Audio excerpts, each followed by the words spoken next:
Welcome to another AP Human Geography topic walkthrough, brought to you by Mr. Michael, Social Studies teacher. This video is here to help you fill out your lecture notes, understand the big ideas, and maybe even laugh once or twice. So grab your notes and let's get started. Welcome back, Geo Gang. Today we're diving into one of the biggest reasons humans are constantly on the move, migration. Specifically, we're looking at the difference between when people choose to move and when they're forced to. From chasing better jobs to escaping danger, migration shapes everything: economies, cultures, even borders. So grab your mental passport, because we're about to unpack what really pushes people to leave home, and what pulls them somewhere new. Let's start by locking in our learning goals, what we're actually trying to understand in this lesson. Here's the game plan for today. We're going to break down the different types of migration, the ones people choose and the ones they don't.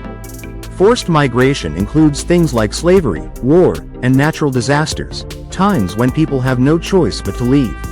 On the flip side, voluntary migration happens when people move for better opportunities, work, education, or just chasing that soft life somewhere new.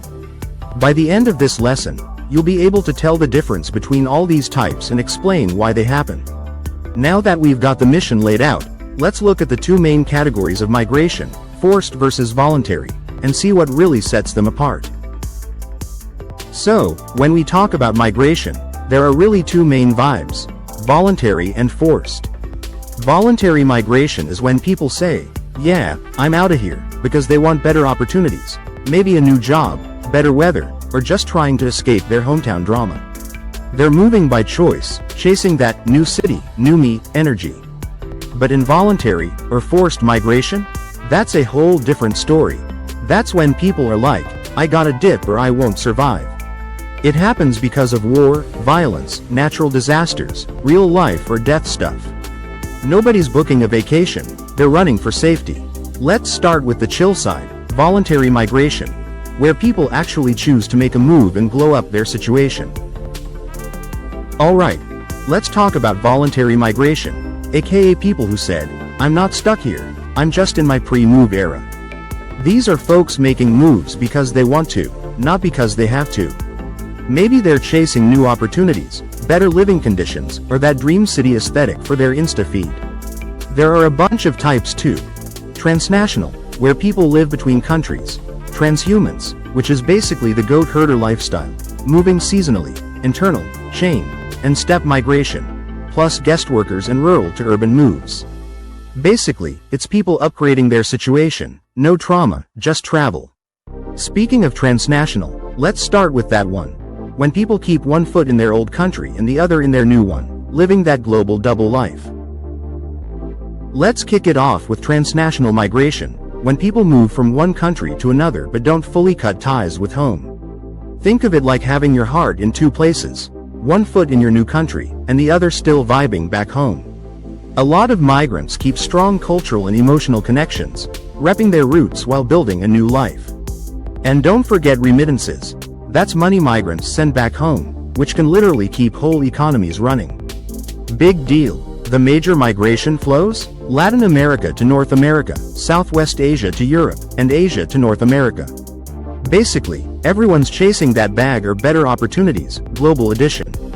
Now that we've gone international, let's zoom in a bit and look at internal migration, when people move, but they're still keeping it local. Next up, we've got internal migration, when people move, but they're still staying inside the same country.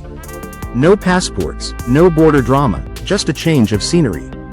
This type of migration happens way more than international moves, mostly because of distance decay. The farther two places are, the less likely people are to move between them. Basically, no one's trying to travel across the entire map when they can just move a few states over. A classic example? The Rust Belt to Sun Belt migration in the US after World War II. When factories up north started shutting down, people said, "Bet," and headed south for low taxes, cheaper land, and sunshine that didn't require 3 layers of flannel. Now, let's switch it up and look at transhumans, where migration isn't about jobs or taxes, but all about the rhythm of the seasons and the animals that follow them. Picture this. You're not booking flights or moving for a job, you're literally following the seasons. That's transhumans. the traditional migration of nomadic herders who move their animals up to the mountains in the summer and back down to the valleys in the winter. It's basically nature's version of clocking in and out, except your boss is the weather, and your coworkers are goats. You'll find this kind of migration in parts of Europe and Africa, where people still live that classic herding lifestyle, moving with the land like it's second nature. It's kind of poetic. No spreadsheets, no traffic, just you, your herd, and the ultimate seasonal grind. But not every migration's about the weather, sometimes it's about connections. Let's talk chain migration, where one person moves first, and suddenly the whole crew's packing their bags to join them. Now this one's the definition of, the group chat said let's move. Chain migration happens when people migrate to a new place because someone they know already made the jump, family, friends, or that one cousin who swears the new city has the best tacos and no rent problems. It's all about connection. When one person makes it work, others follow because they've got support waiting for them. It's like the ultimate group project, but this time, everyone actually participates.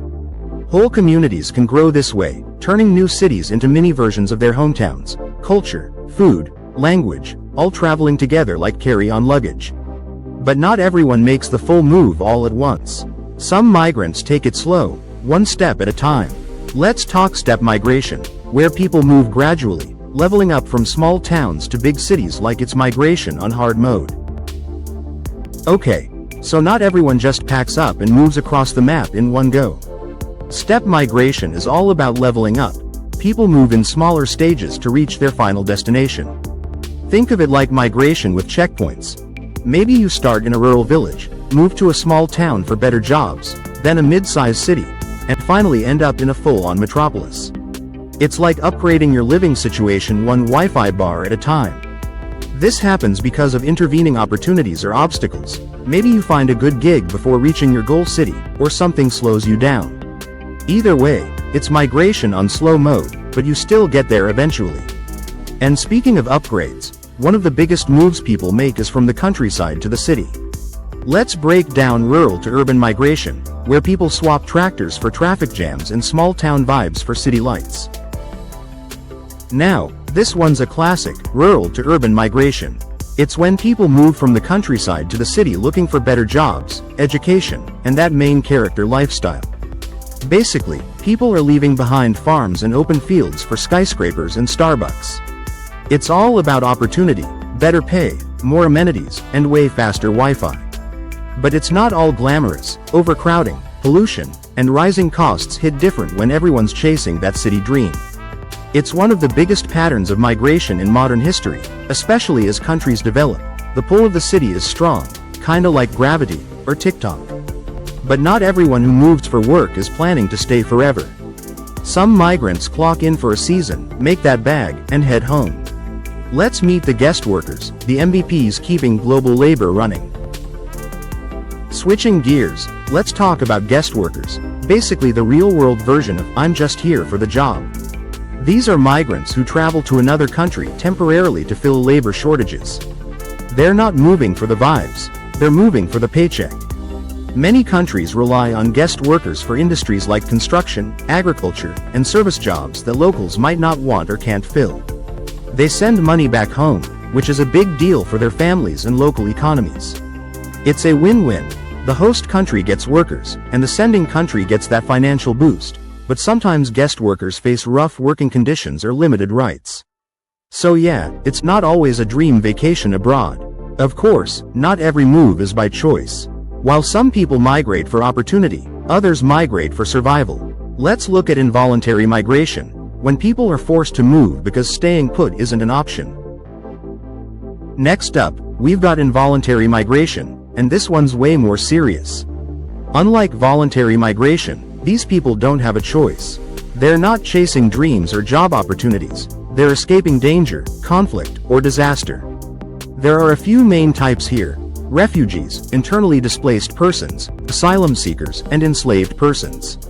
Each group is moving because staying put could mean risking their safety or even their lives. It's one of the toughest realities of migration. People being forced to leave everything behind, not because they want to, but because they have to. So let's start by looking at one of the most well-known examples of forced migration: refugees. the people crossing borders in search of safety and hope. Let's talk about refugees, people who've been forced to flee their home country because of persecution, war, or violence. They don't leave because they want to. They leave because staying could be deadly.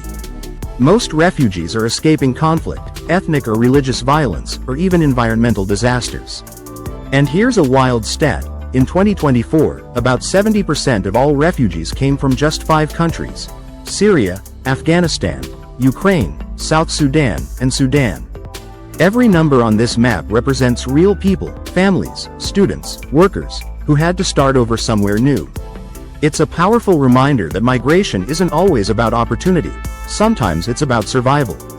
But not everyone who's forced to move actually crosses a border. Some people stay within their own country while still escaping danger. Let's look at internally displaced persons, the refugees who never technically leave home. Let's look at internally displaced persons, or IDPs. These are people who've been forced to leave their homes, but unlike refugees, they haven't crossed an international border. They're still inside their own country, just trying to find safety somewhere else. The reasons are the same: conflict, violence, or natural disasters.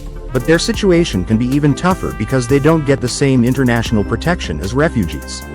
Check out this updated map. As of 2021, there were over 53 million IDPs worldwide. That's more people than the entire population of Spain. The biggest numbers come from places like Colombia, Syria, the Democratic Republic of the Congo, and Yemen. It's a reminder that displacement doesn't always mean crossing borders. Sometimes, danger follows you even at home. Now, not everyone who crosses a border automatically becomes a refugee. Some are asylum seekers, people hoping for protection, but still waiting for that official, "You're safe here" stamp of approval. When people flee their home country and ask another nation for protection, they're called asylum seekers. They're basically saying, "Hey, it's not safe for me back home. Can I stay here under your protection?" To officially become a refugee, they have to prove that their fear of persecution, whether for political, religious, or social reasons, is legit and well-founded. Until then, they're in legal limbo, waiting for governments to review their claims. This diagram shows just how many people are seeking asylum across the globe, moving from countries in crisis like Syria, Venezuela, and Afghanistan to nations that can offer safety.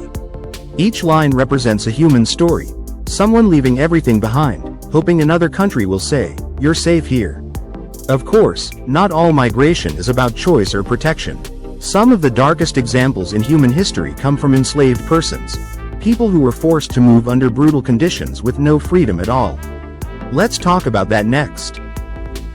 When we talk about involuntary migration, one of the most tragic and defining examples is the forced movement of enslaved persons. During the Atlantic slave trade, between the 16th and 19th centuries, around 10 to 12 million Africans were forcibly taken from their homes and shipped across the Atlantic. Millions didn't even survive the journey. The chart on the right breaks down the nations most involved. Countries like Portugal and Britain transported millions through this horrific system. It's a reminder that global migration history isn't just about opportunity, it's also about exploitation. And while we often think of slavery as something from the past, it's far from gone. Today, the United Nations estimates that over 21 million people are still enslaved through forced labor, debt bondage, and human trafficking. The legacy of forced migration continues in ways that still demand global attention. Let's take a breather and run it back. Time to recap everything we've covered about forced and voluntary migration. Alright, squad, time to lock it in. We just went on a whole migration journey ourselves. We started with the difference between voluntary and forced migration. Some people move by choice, others because they have no choice. Then we hit the types of voluntary migration.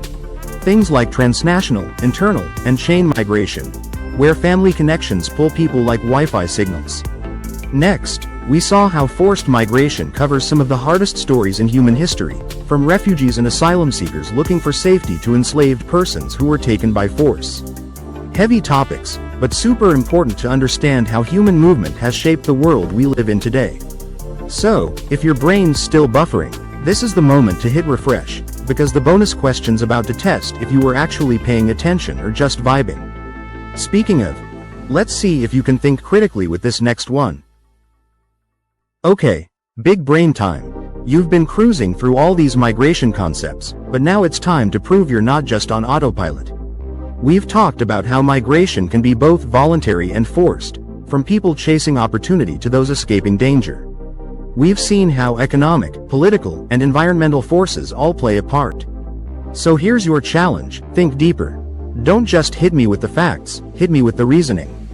If a country experiences both economic opportunity and political instability, what type of migration pattern would you expect to see, and why? Use evidence from the lesson to back up your reasoning. Drop your answer in the comments and let's see who's got that top-tier geographer mindset. Remember, it's not just about where people move, but why they move. Can you connect the dots? Next time, we'll see how those moves hit different when migration starts changing the game for everyone involved.